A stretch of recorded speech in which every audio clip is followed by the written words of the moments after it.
नमस्कार साथियों, निर्माणवाद के संसार में आप सभी का स्वागत है। और मैं आपके सामने लेके प्रस्तुत हूँ CDP 5 का पंच। 5 बेहतरीन क्वेश्चन जिनमें हम अंडरस्टैंडिंग और एप्लीकेशन की कैपेबिलिटी को बढ़ाने की कोशिश करेंगे। चलिए देखते हैं प्रश्नों को। तो पहला प्रश्न आपके सामने जो प्रस्तुत है, intelligence theory incorporates the mental processes involved in intelligence, that is meta components and the varied forms that intelligence can take, that like the creative intelligence। जो बुद्धि सिद्धांत बुद्धि में सम्मिलित मानसिक प्रक्रियाओं जैसे कि पराघटक और बुद्धि द्वारा दिए लिए जा सकने वाले विविध रूपों जैसे सृजनात्मक बुद्धि को शामिल करता है, वह कौन सा है। तो यहां पर हमें मेंटल प्रोसेसेस जैसे मेटा कंपोनेंट्स की बात की गई है और फॉर्म्स ऑफ इंटेलिजेंस की बात की गई है, जैसे कि क्रिएटिव इंटेलिजेंस की बात की गई है। तो जब हम इन की बात करते हैं तो ये स्पेसिफिकली एक हमारे पास जो थ्योरी है जिसमें ये चीज दी गई है, यानी फॉर्म्स ऑफ इंटेलिजेंस जिसमें क्रिएटिव इंटेलिजेंस है, एक विविध रूपों का बुद्धि के विविध रूप जो कि सृजनात्मक बुद्धि है, या फिर दूसरी चीज हम देखते हैं मेंटल प्रोसेसेस जिसमें मेटा कंपोनेंट्स की बात की गई है। ठीक है, हम मानसिक प्रक्रियाएं देखते हैं जैसे पराघटक देखते हैं। तो ये है हमारा स्टर्नबर्ग का ट्रायर की थ्योरी। ये स्टर्नबर्ग का त्रिचापीय सिद्धांत को हम देखते हैं। तो जब हम बात करते हैं स्टर्नबर्ग के थ्योरी का, स्टर्नबर्ग की ट्रायर की थ्योरी की, तो हम उसमें क्या क्या देखते हैं। तो हम यहां पे पाएंगे कि सबसे पहले वो बात करते हैं कि जो हमारा एनालिटिकल इंटेलिजेंस है, जो तीन तरह के वो इंटेलिजेंस देते हैं, तीन तरह के वो जो बात करते हैं कि इंटेलिजेंस है हमारा, उसमें सबसे पहले आता है हमारा कौन सा, सबसे पहले आता है जिसे हम कहते हैं एनालिटिकल इंटेलिजेंस, या जिसको हम कहते हैं कंपोनेंशियल इंटेलिजेंस। तो जब हम इसमें कंपोनेंशियल इंटेलिजेंस की बात करेंगे तो ये जो है ये हमारी सबसे जो जितने भी हम थ्योरीज को देखते हैं, वो थ्योरीज हमारी जितनी भी ट्रेडिशनल थ्योरीज हैं, जितने भी हम परंपरागत सिद्धांतों को देखते हैं, तो ये परंपरागत सिद्धांत हमें क्या दिखते हैं, इस स्वरूप में दिखेंगे। वहीं पे जब हम बात करते हैं दूसरे, और इसी के अंदर जो कंपोनेंशियल है, इसी सब थ्योरी में हमें देखने को मिलेगा मेटाकॉग्निटिव जो हमारा कंपोनेंट है, परफॉर्मेंस कंपोनेंट है और नॉलेज एक्विजिशन कंपोनेंट है। इसी के ये तीन घटक बताते हैं कंपोनेंशियल या एनालिटिकल इंटेलिजेंस का, जो हमारा अनुभवजन्य या जो हमारा घटकीय जो बुद्धि है, इसके वो तीन कंपोनेंट्स बताते हैं, मेटाकॉग्निशन, परफॉर्मेंस और नॉलेज एक्विजिशन। इसके वो बताते हैं हमें कि परासंज्ञान और प्रदर्शन और ज्ञान अर्जन, ये तीन इसके वो बताते हैं कि हमारे घटक है। फिर हम बात करते हैं, दूसरा है एक्सपीरियंशियल इंटेलिजेंस, अनुभवजन्य बुद्धि, जो कि हमें देखने को मिलता है कि अलग अलग तरह के टास्क या सिचुएशन में हम जो चीजें प्रयोग करते हैं। और तीसरा फिर हमें देखने को मिलता है क्रिएटिव इंटेलिजेंस, या जिसको हम कॉन्टेक्चुअल कहते हैं इंटेलिजेंस, उसके ऊपर हमें देखने को मिलता है। तो ये तीन तरह के हम यहाँ पर सिद्धांतों को देखते हैं जो कि हमें ट्रायर की थ्योरी में दिखाई देते हैं। ठीक है, तो त्रिचापीय सिद्धांत, कॉन्टेक्चुअल इंटेलिजेंस या प्रैक्टिकल इंटेलिजेंस कहते हैं, फिर क्रिएटिव इंटेलिजेंस और फिर कंपोनेंशियल या एनालिटिकल इंटेलिजेंस। अब इसमें एक और चीज हमें दे रखी है, सावंत थ्योरी ऑफ इंटेलिजेंस। अब ये जो सावंत थ्योरी की हम बात कर रहे हैं, या सावंत थ्योरी हम जिसे कहते हैं, ये भी एक यहाँ पे नया सिद्धांत हमें दे रखा है। तो जब हम सावंत थ्योरी की बात करते हैं, तो सावंत थ्योरी हमारे पास किस चीज के लिए है, तो ये हमारे पास उन लोगों के लिए होता है, पर्सन जिसका आईक्यू कम हो, लेकिन उसका जो गार्डनर के हमारे पास मल्टीपल इंटेलिजेंसेस हैं, उसमें से उसके कुछ इंटेलिजेंस के एरियाज जो है वो बहुत हाई लेवल के होते हैं, वो परफॉर्मेंस उसकी बहुत हाई लेवल की कर पाता है। तो इसे हम कहते हैं सावंत हमारे पास थ्योरी, इसी को हम सावंत सिद्धांत कहते हैं। मैं सावंत थ्योरी को लिख देता हूं थोड़ा सा।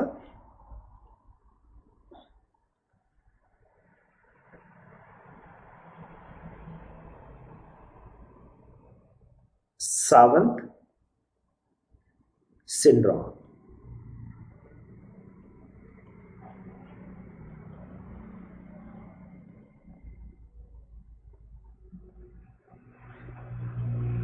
ये बुद्धि का सावन सिंड्रोम होता है हमारे पास,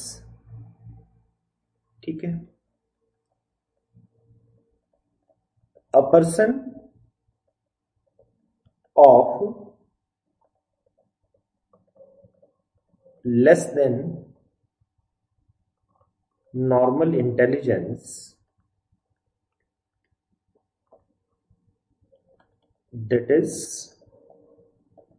IQ less than 70,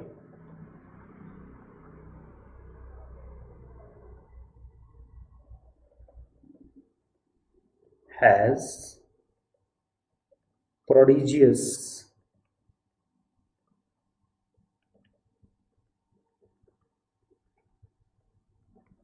intellectual talents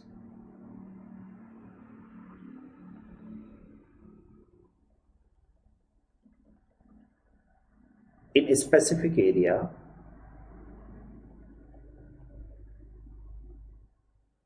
like math, music, art, etc. तो सावन सिंड्रोम किस चीज के ऊपर बात करता है? वह व्यक्ति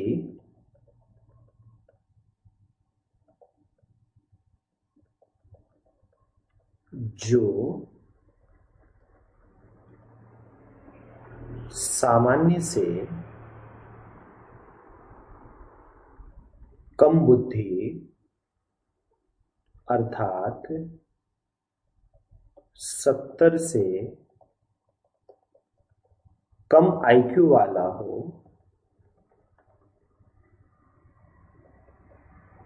लेकिन कोई प्रतिभाशाली बौद्धिक योग्यता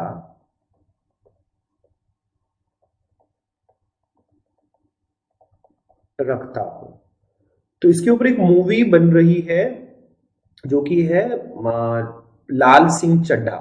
लाल सिंह चड्ढा है, इसी कंसेप्ट पे बन रही है, सावन सिंड्रोम पे ही बन रही है हमारी, जो कि एक फेमस हॉलीवुड मूवी है फॉरेस्ट गंप, उसके ऊपर आधारित है। तो उसमें एक लेस देन नॉर्मल इंटेलिजेंट जो है, आईक्यू 70 से कम है, लेकिन 56 आईक्यू के आसपास उसके पास बच्चा होता है, लेकिन उसके ऊपर वो बहुत सारा काम बहुत अच्छे कर सकता है। उसके पास जैसे मैथ्स के लिए उसके पास स्पेसिफिक आर्ट होता है। तो कोई प्रतिभाशाली बौद्धिक योग्यता रखता हो विशिष्ट क्षेत्रों में, सभी क्षेत्रों में नहीं, विशिष्ट क्षेत्रों में ही योग्यता रहेगी। जैसे कि इसमें एक बहुत फेमस नाम है, वो फेमस नाम है हमारा किसका, तो लियोनार्डो डा विंसी का हम देखते हैं। तो लियोनार्डो डा विंसी जो थे वो एक हमारे बहुत फेमस आर्टिस्ट हैं, या फिर हम साल्वाडोर डाली की बात करते हैं, फेमस आर्टिस्ट हैं, उनके भी हम इसी तरीके से देखते हैं कि आईक्यू कम है लेकिन वो बहुत आर्ट में बहुत फेमस रहे। जैसे गणित, तो कुछ लोग आपको दिखेंगे गणित वैसे नहीं कर पाते लेकिन गणना बहुत अच्छी कर लेते हैं, या फिर संगीत में हमें देखने को मिलता है, या कला में देखने को मिलेगा आदि। किसी विशिष्ट क्षेत्र में बहुत प्रतिभा दिखाएंगे लेकिन इनकी बुद्धि बहुत कम होगी। इसे हम कहते हैं सावंत सिंड्रोम या सैवंट सिंड्रोम के नाम से हम जानते हैं। यहाँ पे जो पूछा गया था वो हमारे पास मेटा कंपोनेंट या फिर परफॉर्मेंस कंपोनेंट या फिर नॉलेज एक्विजिशन कंपोनेंट, वो हमारा है स्टर्नबर्ग का ट्रायर की थ्योरी। तो यहाँ उत्तर हमें तीसरा देखने को मिलेगा। चलिए अगले प्रश्न की ओर चलते हैं। Which of the following is a critic of theory of multiple intelligence? तो यहाँ पे मल्टीपल इंटेलिजेंस यानी गार्डनर की क्रिटिक पूछी गई है। कौन सी बहुबुद्धि सिद्धांत की आलोचना है, यानी गार्डनर के सिद्धांत की आलोचना पूछी गई है। तो पहला देखते हैं, it can not be supported by empirical evidences. ये गलत है क्योंकि बहुत सारे साक्ष्य गार्डनर ने इसके प्रस्तुत किए, बहुत सारे एग्जाम्पल्स दिए उन्होंने और साक्ष्य भी इसके प्रस्तुत किए गार्डनर ने। तो यहां पर हम इस चीज को नहीं देखते हैं, तो ये एक गलत कथन है। दूसरा हम देखें, multiple intelligence are only the talents present in intelligence as a whole. बहुबुद्धि केवल प्रतिभाएं हैं जो पूर्ण रूप से बुद्धि में विद्यमान रहती हैं। ये बिल्कुल ठीक है आलोचना के रूप में। बहुत सारे मनोवैज्ञानिकों ने कहा कि ये इन्होंने कोई बुद्धि नहीं बताई है, ये अलग अलग तरह की प्रतिभा, अलग अलग तरह के टैलेंट बता दिए हैं, बस टैलेंट बताकर इन्होंने छोड़ दिया है। और इसे बुद्धि सिद्धांत नहीं कहा जाना चाहिए, इसे तो केवल हम टैलेंट के रूप में देख सकते हैं। फिर हम देखें नेक्स्ट, यहाँ पे बात करते हैं, बहुबुद्धि शिक्षार्थियों को अपने रुझान खोजने में मदद उपलब्ध करवाती है। ये कथन बिल्कुल सही है, ये आलोचना के रूप में नहीं कहा था। और ये भी हम देखेंगे, ये कथन भी ठीक है, तो ये भी आलोचना के रूप में नहीं कहा था। फिर हम देखते हैं चौथा कथन, it overemphasize practical intelligence, ये व्यवहारिक बुद्धि पर आवश्यकता से अधिक बल देती है। ये भी हम देखेंगे बिल्कुल सही है। Multiple students intelligence provides to discover their propensities, तो ये सारी चीजें हमें सही रूप में दिखती हैं, तो इसीलिए उत्तर यहां पर दूसरा होगा। अगला प्रश्न देखते हैं, which one of the following is least likely to be correctly match, कौन सा युग्म सही होने की संभावना सबसे कम है। अब यहां पे देखिए, language is a stimuli in the environment, भाषा सबसे कम पूछा गया है, लीस्ट लाइकली पूछा गया है, तो भाषा वातावरण में एक उद्दीपक है स्किनर साहब, तो ये कथन हमारे पास गलत हो गया, यही उत्तर हो गया, हमें देखने को मिलेगा, यही आंसर देखने को मिलेगा, क्योंकि ये कथन गलत है। स्किनर साहब ने बात की है किसकी, स्किनर साहब ने बात की है इमिटेशन एंड कंडीशनिंग की, इंस्ट्रूमेंटल कंडीशनिंग की, वो भी इन्होंने बात करी है अनुकरण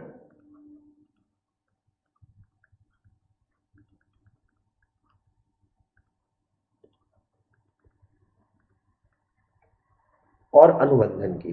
तो अनुकरण और अनुबंधन को हम यहां पर देखते हैं, ये बात करी है। फिर हम बात करते हैं, children enter in the world with certain knowledge about language, Chomsky की, ये बिल्कुल सही कथन है। ये बात करते हैं लैड की, लैंग्वेज एक्विजिशन डिवाइस की।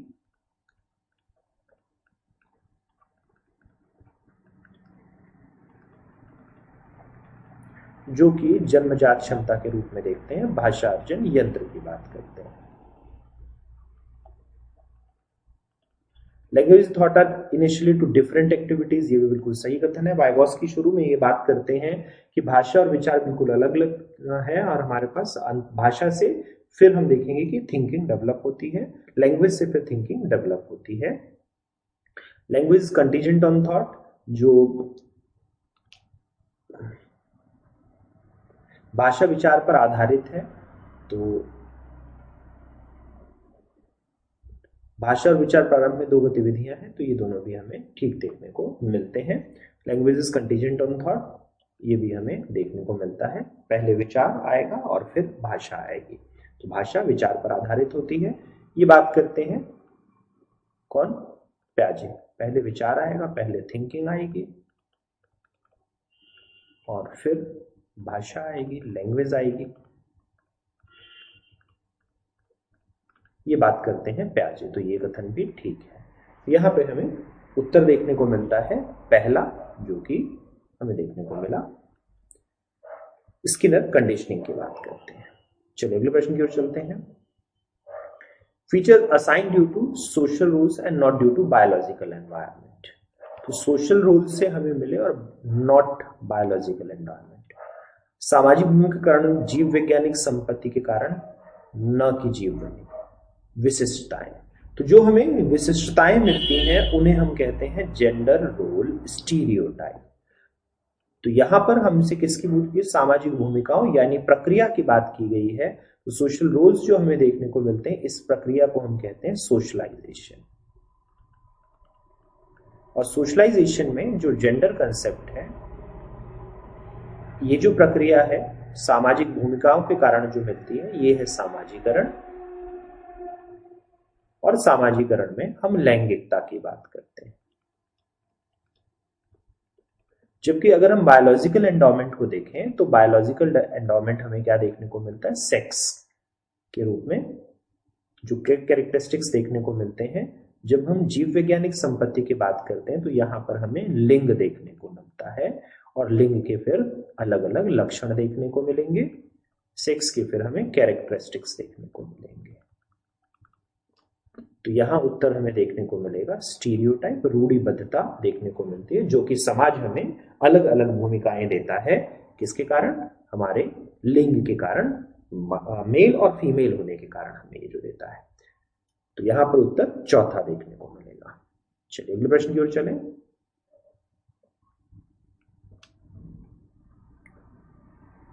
Which of the following will be most appropriate to maximize learning? तो हमें मैक्सिमाइजेशन ऑफ द लर्निंग करना है। कौन सा अधिगम को अधिकतम करने के लिए सर्वाधिक उचित है? Students of similar cultural background should be kept in the same class.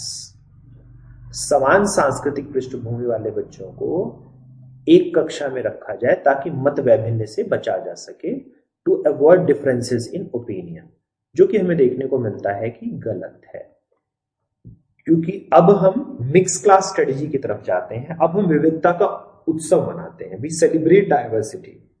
हम एक मिश्रित कक्षा योजना की तरफ जाते हैं, मिक्स क्लास स्ट्रेटेजी की तरफ जाते हैं, ना कि अब हम सेपरेशन या सेग्रीगेशन की तरफ जाते हैं। हम विभाजन या फिर हम अलग अलग करना, इसकी तरफ अब नहीं जाते।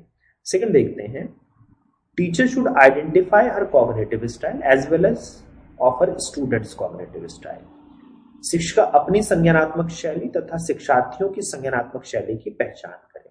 तो बिल्कुल ये हमें देके चलता है किसकी तरफ? इंडिविजुअल डिफरेंसेस की तरफ।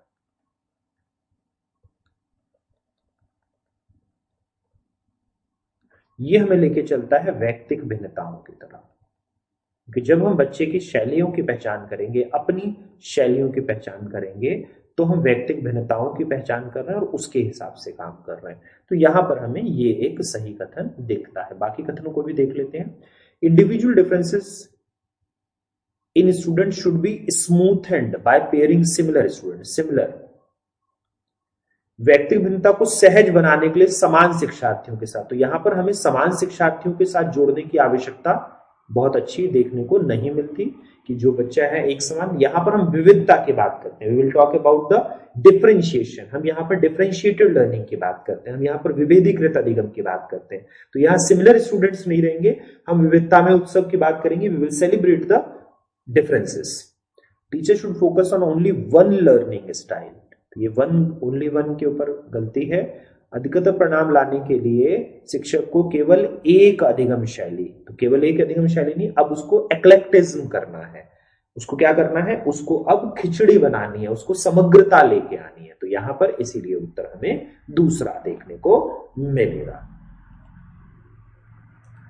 तो साथियों, ये था हमारा आज का 5 का पंच। उम्मीद करता हूं कि ये आपको क्वेश्चंस बहुत अच्छे से समझ आए होंगे और आपके अंडरस्टैंडिंग को बढ़ाने में और आपके एप्लीकेशन बेस को बढ़ाने में ये आपकी मदद करेंगे। जितने साथी जुड़े हुए हैं, आप सभी का धन्यवाद। आप सभी से अपेक्षा रहेगी कि आप निर्माणवाद का प्रचार और प्रसार करें। फिर मिलते हैं साथियों, नमस्कार।